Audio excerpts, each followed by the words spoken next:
Welcome to The Explainer. So, if you missed the opening clash in Group F of the World Cup, let me tell you, you missed an absolute tactical masterclass. Today, we are breaking down the anatomy of a massive blowout, Swedish supremacy. We're going to look at exactly how Graham Potter's Sweden completely dismantled Tunisia in a blistering 5-1 rout. Let's dive right in. 5. Just think about that for a second. In the incredibly high-stakes environment of a World Cup opener, scoring 5 goals, that is a monumental achievement. Graham Potter's squad didn't just edge out a win today. They delivered a devastating statement of intent to the rest of the tournament. Putting 5 goals past any international team requires precision, relentless pressure, and just absolute ruthlessness in the final third. And as we break down this match, you'll see exactly how Sweden utilized all 3 in abundance to set a terrifying benchmark. Now, the pre-tournament narrative was pretty straightforward. The Eagles of Carthage, Tunisia, came into this tournament boasting a historically flawless defensive record in their qualifying run. They built their entire identity on being this rigid, impenetrable bloc. But today, that ironclad reputation was literally torn to shreds. And it wasn't by chance. Graham Potter designed a relentless Swedish frontline that constantly exploited the half spaces, pulling Tunisia's disciplined defenders completely out of position and punishing them without any mercy. Let's walk through the opening 45 minutes, because it was an absolute roller coaster of momentum. Rather than that cagey tactical feel-out period we usually see in World Cup openers, the action kicked off incredibly early. Sweden immediately put Tunisia on the back foot, struck first, and then doubled their advantage with a brilliant display of power to firmly grab control. Yet just before the break, as you'll see, Tunisia managed to snatch a crucial lifeline, dramatically altering the emotional landscape of the game before heading into the tunnel. Okay, so the drama unfolds just 7 minutes into the match. Tunisia's usually reliable defensive shape completely fractured under Sweden's intense high press. A heavy touch from a center back, totally forced by the suffocating pressure, gifted possession right to Brighton's Yassine Ayari. Operating well outside the box, Ayari didn't hesitate for a single second. He stepped up and unleashed an absolute thunderbolt that left the Tunisian goalkeeper, Mohib Chamak, completely helpless as it flew into the top corner.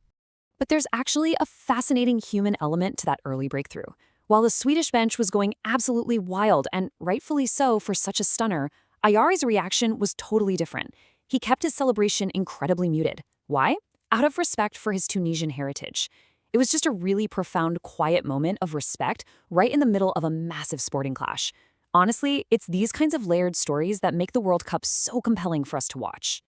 After that early goal, Sweden smelled blood.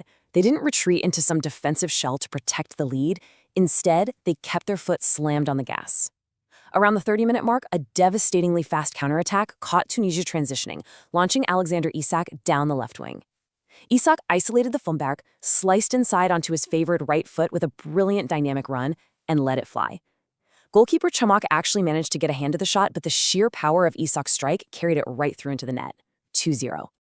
Just when it looked like Sweden would comfortably stroll into the halftime break, dictating the open play, Tunisia reminded everyone of their danger on set pieces.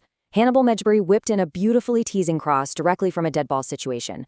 Omar Rakik executed the routine perfectly, climbing highest above the Swedish defenders to head it home. Boom, it's 2-1.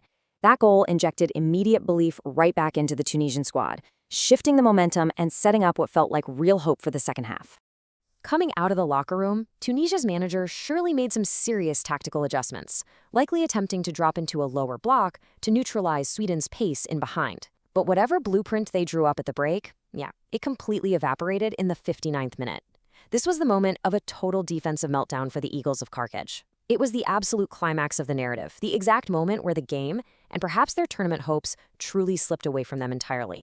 Let's freeze it here to look at the fatal breakdown, because it was a direct result of Graham Potter's relentless pressing triggers.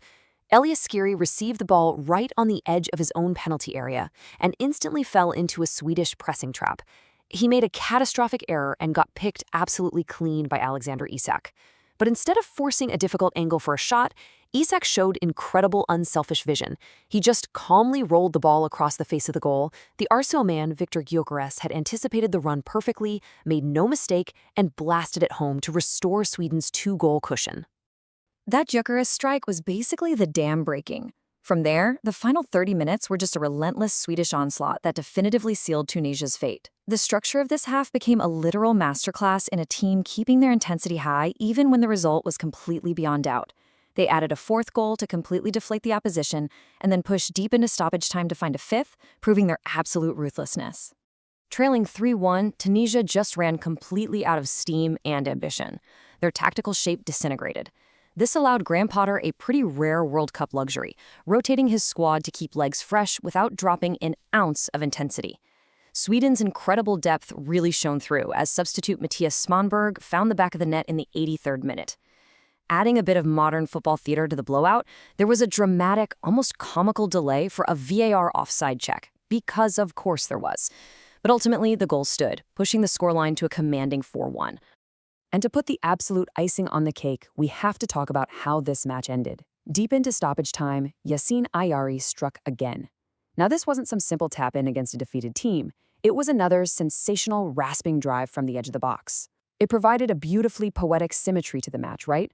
Ayari bookending the blowout with two spectacular strikes from distance, cementing his brace and sealing the final brutal scoreline of 5-1. So, what does this all mean? Let's zoom out to the broader tournament context, because this result completely reshapes Group F. Earlier in the day, Japan and the Netherlands played out a thrilling 2-2 draw, meaning they both walk away with a single point. Tunisia, of course, sits at the bottom empty-handed, but comfortably leading the pack with 3 points and a massive goal differential is a high-flying Sweden. This puts them in an incredibly advantageous position, giving them total control over their own destiny heading into the next fixtures. Which leaves us with the big question. After delivering such a devastating 5-star statement to the rest of the world, just how far can Graham Potter's high-flying Sweden actually go in Group F? They undoubtedly face tougher tactical tests ahead against heavier hitters like Japan and the Netherlands, but if today's relentless pressing and clinical finishing are any indication, man, this is a team literally no one wants to play right now. Can they replicate this ruthlessness against the heavyweights? We'll find out soon enough. Thanks for joining me for this explainer, and I'll catch you next time.